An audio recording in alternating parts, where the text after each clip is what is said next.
How to land on an aircraft carrier in War Thunder. So on the top left corner is all the stuff I'm doing.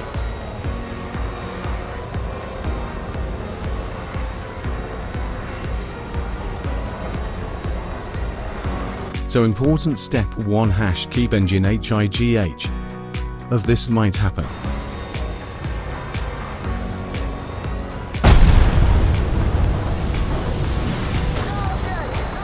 Now I'm high and I can see the carrier. I'm a bit too fast, so I need to turn directly to the carrier to lose speed. Now all I need to do is apply my air brake and flaps to land.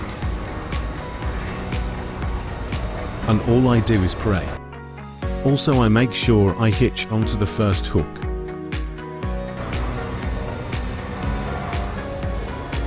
And that is how you do it. Subscribe for more tutorials.